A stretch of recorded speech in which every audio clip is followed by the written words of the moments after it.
अगर तुम 24 घंटे में 1 घंटा पूजा करने जा रहे हो, इसका मतलब 23 घंटे तुम पाप कर रहे हो। साहब कहते हैं नहीं, जहां जहां डोलो सो परिक्रमा, जो कुछ करो सो पूजा।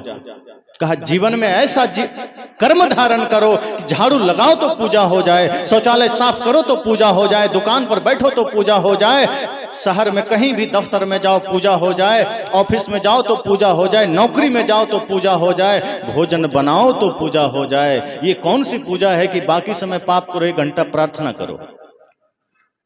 साहब ने कहा तुम कहते हो 1 घंटा प्रार्थना करेंगे, तो प्रार्थना में क्या गाएंगे? तमेव माता च पिता तमेव बंधुश्च सखा। वहां जाकर के तुम 1 घंटे प्रार्थना कर रहे हो, बाकी समय दूसरों को गाली दे रहे हो, एक दूसरे पर क्रोध कर रहे हो। तो 1 घंटे की प्रार्थना और 23 घंटे की गाली में कहीं कोई बैलेंस नहीं बनेगा। साहब कहते हैं 24 घंटे इतना मीठा बोलो, इतना शुद्ध बोलो, इतना सत्य बोलो, इतना मधुर बोलो कि 24 घंटे प्रार्थना ही प्रार्थना हो, 1 घंटा अलग से प्रार्थना की जरूरत ही ना पड़े। लोगों ने कहा मैं व्रत करूंगा, साहब ने कहा मुझे व्रत की भी जरूरत नहीं। लोगों ने कहा क्यों? कहा व्रत कौन करता है? कहा जो कुछ पुरोहितों ने समझा दिया कि व्रत करने से स्वर्ग मिल जाएगा, सिद्धि मिल जाएगी, घर में सुख समृद्धि रहेगी। साहब ने कहा फिर व्रत करो, कमाना छोड़ दो, देखते हैं कितना धन तुम्हारे घर आ जाएगा। कबीर साहब भी तो यही बात कहते हैं कि अगर आप कुछ कर्म ही नहीं करेंगे, और चाहे पूजा आप राम जी का कर लीजिए, हनुमान जी का कर लीजिए, क्या मिल जाएगा? कोई किसान है और वो इंद्र की खूब पूजा करें कि आप हमारा फसल बढ़िया से उगा दीजिए और घर में आप चादर तान के सो जाइए, तो आपका फसल कट के घर आ जाएगा क्या? खेत में घास हो जाएगी, फसल तो कुछ भी नहीं होगा। सदगुरु कबीर यही तो कहते हैं कि 24 घंटे कर्म को पूजा बना लो। खेत में काम करते हो उसी को पूजा बना लो, सड़क में झाड़ू लगाते हो उसी को पूजा बना लो, सफाई का काम करते हो उसी को पूजा बना लो, आप घर में भोजन बनाते हैं उसी को पूजा बना लो। एक साधारण आदमी भगवान के लिए जब भोजन बनाता है, आप पूछे क्या कर रहे हो, तो माताएं कहती हैं भगवान का भोग बना रहे हैं, तैयार कर रहे हैं, प्रसाद बना रहे हैं। और सास ससुर के लिए बनाना हो तो गुस्से में लाल पीला होकर भोजन बना रहे हैं, जैसे तैसे खिला दिए। जो भगवान आपका एक कौर नहीं खा सकता, उसके लिए कितनी श्रद्धा से आप भोजन बना रहे हैं। और वही भगवान जिस सास ससुर में बस रहे हैं, जो जिंदा सामने है, उसको आप गुस्से में भोजन दे रहे हैं। और जो भोजन गुस्सा से, खिन्नता से तैयार होता है, पूजा तो वो बिल्कुल भी नहीं होता, वो भोजन भी जहर हो जाता है। इसलिए सदगुरु कबीर कहते हैं कर्म को पूजा बनाइए, अपने जीवन के हर एक पल को पूजा बना लीजिए, फिर आपके लिए मंदिर जाने की जरूरत कहाँ पड़ जाएगी, फिर आपको कहीं अलग से व्रत करने की क्या जरूरत पड़ेगी। हाँ, अगर आप उपवास रहना चाहते हैं, आयुर्वेद की दृष्टि से सप्ताह में 1 दिन जरूर रहिए, लेकिन ये सोच के नहीं कि स्वर्ग मिल जाएगा।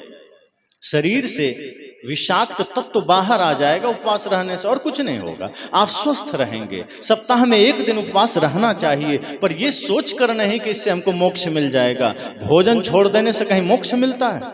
भोजन छोड़ने से मोक्ष नहीं मिलता है, बुरे विचारों को छोड़ने से मोक्ष मिलता है। भोजन छोड़ने से स्वर्ग नहीं मिलता है, क्रोध को त्याग करने से स्वर्ग मिलता है। जीवन में पाप का त्याग करिए, जीवन में ईर्ष्या का त्याग करिए, जीवन में हिंसा का त्याग करिए। आदमी लहसुन प्याज छोड़ देता है। एक आदमी कहा अरे मत पूछिए, मैं तो लहसुन प्याज भी नहीं खाता। मैंने कहा और क्रोध छोड़ दिया, नफरत छोड़ दिया? का नहीं, वो तो अभी भी हो जाता है, बच्चों पर क्रोध कर देते हैं, पड़ोसी से नफरत हो जाती है। मैंने कहा लहसुन प्याज खाओ, कोई बात नहीं, नफरत मत करो, उसका त्याग कर दो, क्रोध का त्याग कर दो, ईर्ष्या का त्याग कर दो। ये सबसे बड़ा जहर है। अगर ये जीवन से नहीं छोड़ा तो लहसुन प्याज छोड़ने से क्या हो जाएगा?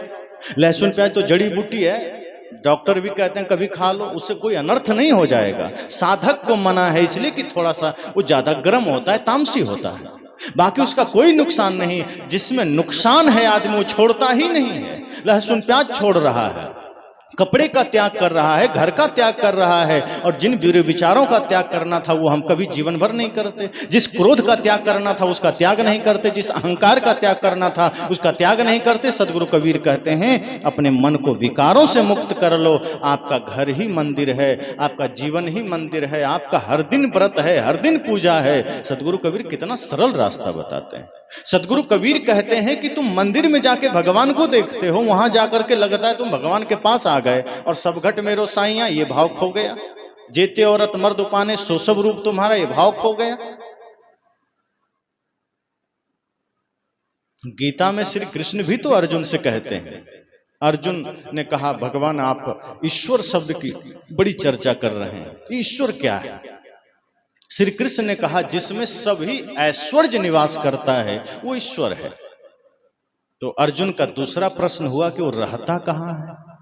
तो भगवान कृष्ण कहते हैं ईश्वरः सर्वभूतानां हृदयेषु अर्जुन तिष्ठति। कहा अर्जुन वह ईश्वर सभी भूत प्राणियों के हृदय में रहता है। अब बताइए पत्थर में हृदय होता है? पानी में हृदय होता है? ये माइक में हृदय है क्या? हृदय जितने भी जीवित प्राणी हैं सिर्फ उसी में होता है। इसलिए भगवान कृष्ण ने वहां हृदय शब्द का इस्तेमाल किया ताकि आदमी भटक ना जाए। साफ कहा भूत प्राण ईश्वर सर्वभूतानां हृदयेषु अर्जुन तिष्ठति। मतलब सदगुरु कबीर का विचार मिल गया कि नहीं? कबीर साहब ने भी कहा है ना, हृदय बसे ही राम न जाना। जो हृदय में बसता है उस राम को तुम नहीं जाने। और कृष्ण कहते हैं हृदयेषु अर्जुन तिष्ठति, वह भगवान हृदय में निवास करता है। फिर जिन जिन हृदय में वो भगवान निवास करता है तो पिता के हृदय में भी तो भगवान है, माँ के हृदय में भी भगवान है, पुत्र के हृदय में भी, भाई के हृदय में भी, सास के, बहू के, भाभी के, ननद के, देवर के, सबके हृदय में भगवान है। जितने जीव हैं सबके हृदय में, फिर आप उनको सता क्यों रहे? साहब ने कहा कि जिस हृदय में भगवान बसता है फिर आप उसको दुख क्यों दे रहे हो? फिर उसको आप कष्ट क्यों दे रहे हो? तो माँ बाप को कष्ट दे रहे हो, भाई को कष्ट दे रहे हो, पड़ोसी को कष्ट दे रहे हो, और मंदिर जाकर कह रहे हो तमेव माता च पिता। कहा ये ढोंग है, ये पाखंड है, ये भक्ति नहीं है, ये पूजा नहीं है। आप सत्संग आते हैं, आप यहां से जग करके जाइए, होश में जाइए। आप मंदिर जाते हैं, आप गुटखा खा के जाइए, मंदिर में बैठा भगवान आपको रोक नहीं पाएगा कि तू गुटखा खा के आया, बाहर रह। लेकिन एक साधारण आदमी जो गुटखा नहीं खाता है, जो सज्जन है, आप उसके पास गुटखा खा के आइए, वो कहेगा भैया थोड़ा दूर में ही खा ले, इधर क्यों आ रहा है? ट्रेन में कई लोग बीड़ी पीते हैं ना, तो जो लोग बीड़ी कभी नहीं पीते हैं वो कहते हैं भाई तुम जाके उतर के पी लो। लेकिन आप मंदिर में चले जाइए, वहाँ कोई नहीं है, वहाँ आप सिगरेट पीजिए, गांजा पीजिए, गुटखा खाइए, बीड़ी पीजिए, मंदिर का भगवान आपको रोकेगा नहीं, क्योंकि वो आपके भीतर है और आपने मन के अधीन स्वयं को कर दिया है। आपका भीतर का अंतर्मन आपको रोक रहा है, आपके भीतर बैठा हुआ परमात्मा आपको रोक रहा है। आप उसकी आवाज को ठुकरा करके आप पवित्र स्थल में भी जाके खैनी खा रहे हैं। तो ये सदगुरु कबीर कहते हैं कि आप बाहर जितने भी आपका कर्म है वो गंदा है, आप उसको पवित्र नहीं कर रहे।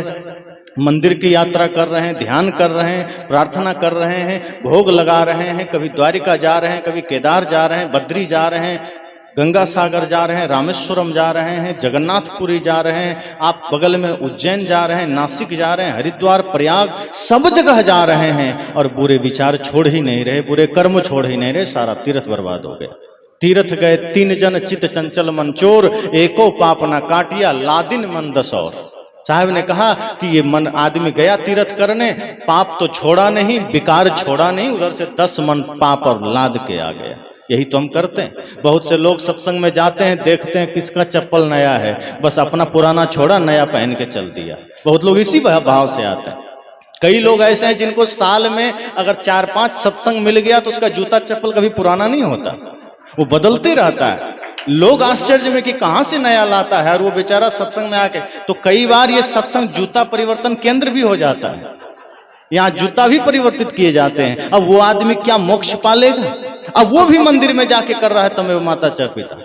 अब यहाँ चप्पल बदल के जा रहा है और मंदिर में जाके ओम नमः शिवाय कर रहा है। साहब कहते हैं ऐसे पाखंडियों को कभी स्वर्ग नहीं मिलेगा, कभी शांति नहीं मिलेगी। जो कर्म गंदा कर रखा है, जिसने अपने मन को गंदा कर रखा है और मुख से सिर्फ भगवान का नाम ले रहा है, और ऐसे कोई भी आदमी जो राम राम कर रहा है और तंबाकू नहीं छूटा, समझना उसका राम नाम बोलना भी गाली है, वो धर्म का काम नहीं कर रहा। जो आदमी अभी तक गुटखा नहीं छोड़ा, जो शराब नहीं छोड़ा, और वो राम राम करे, चाहे वो कुछ भी करे, फिर उसके लिए राम राम बोलना रावण रावण बोलना ही है, वो कोई मतलब का नहीं है। इसलिए संत जन कहते हैं, सदगुरु कबीर कहते हैं कि अपने जीवन को पवित्र बनाइए। उनकी जयंती पर आप संकल्प लीजिए। वो अपने जीवन को जीत गए, विजयी हो गए, लेकिन वो हमारे लिए संदेश क्या दे गए? मधुर वचन है औषधि, कटुक वचन है तीर, श्रवण द्वार है संचरे साले सकल शरीर। कबीर जब हम पैदा हुए, जग हंसे हम रोए, ऐसी करनी कर चलो हम हंसे जग रोए। ये कितनी बड़ी बात है। साहब ने कहा कि हम सब इस धरती पर आए, शिशु रूप में आए, बच्चे के रूप में आए, जो भी यहाँ जन्म लिया सब बच्चा ही तो जन्म लिया, लेकिन जन्म लिया किस रूप में? एक शिशु के रूप में। और उस समय न वो ब्राह्मण है, न क्षत्रिय है, न वैश्य है, न शूद्र है, न ब्राह्मण, न राजपूत, न बनिया, कुछ नहीं है, वो एक इंसान है। साहब ने कहा उस समय जन्म लिए तो घर के लोग सब हंस रहे हैं। क्यों? कि बच्चे का जन्म हुआ है, शिशु का जन्म हुआ है, सब खुश हैं, थाली बजा रहे हैं, ताल बजा रहे हैं, खुश हो रहे हैं। साहब ने कहा वो बच्चा रो रहा है, लोग हंस रहे हैं। मजबूरी है, क्योंकि गर्भ में थे, वहां से अचानक बाहर आए तो रोएंगे ही, कष्ट तो होगा ही, संसार की हवा शरीर को छुएगी तो दुख तो होगा ही। साहब ने कहा जन्म लिया, मजबूरी थी, रो रहे थे, लोग हंस रहे थे, पर अब कोई मजबूरी नहीं है। अब जीवन में ऐसा कोई पाप कर्म करके मत जाना कि फिर जन्म भी रोते हुए लिया और मरो भी रोते हुए। साहब ने कहा अब ऐसी करनी करके जाना, ऐसा कर्म करके जाना कि अब तुम हंसते हुए जाना और लोग रोएं। ये काम करना, ऐसा काम अब मत करना कि जन्म भी रोते हुए, मरना भी रोते हुए, और जन्म में भी लोग हंसे और मरने पर भी हंसे। जन्म पर तो लोग खुशी से हंसे थे, और मरने पर अगर कोई हंस रहा है तो समझ जाना कि आपने जीवन को गड़बड़ कर दिया, बिगाड़ दिया। क्योंकि अगर किसी के मृत्यु पर कोई हंस दिया, इसका मतलब वो कितना दुष्ट है, कितना पापी है कि उसके मरने पर आदमी खुश हो रहा है। साहब ने कहा ऐसी करनी कर चलो, हम हंसें जग रोए। ये जीवन इसलिए मिला है कि वो काम करके जाना, वो परमार्थ करके जाना, वो पुण्य का धन कमा करके जाना, वो धर्म का धन कमा करके जाना कि आप तो हंसते हुए जाओ, आप तो मुस्कुराते हुए जाओ, लेकिन आपकी यात्रा को देख करके लोगों के दिल पसीज उठे, लोगों के आंखों में आंसू आ जाए। और अगर आपकी यात्रा, आपकी अंतिम यात्रा पर अगर लोगों के आंख में आंसू आ गया तो समझ जाना आपने जीवन को जीत लिया। सदगुरु कबीर भी यही कहते हैं कि मैंने जीवन को जीता है, मैंने काल को जीता है। और काल को जीतने का मतलब ये नहीं कि शरीर अमर हो जाना, व्यक्तित्व अमर हो गया, उनका आदर्श अमर हो गया, उनका कर्म अमर हो गया।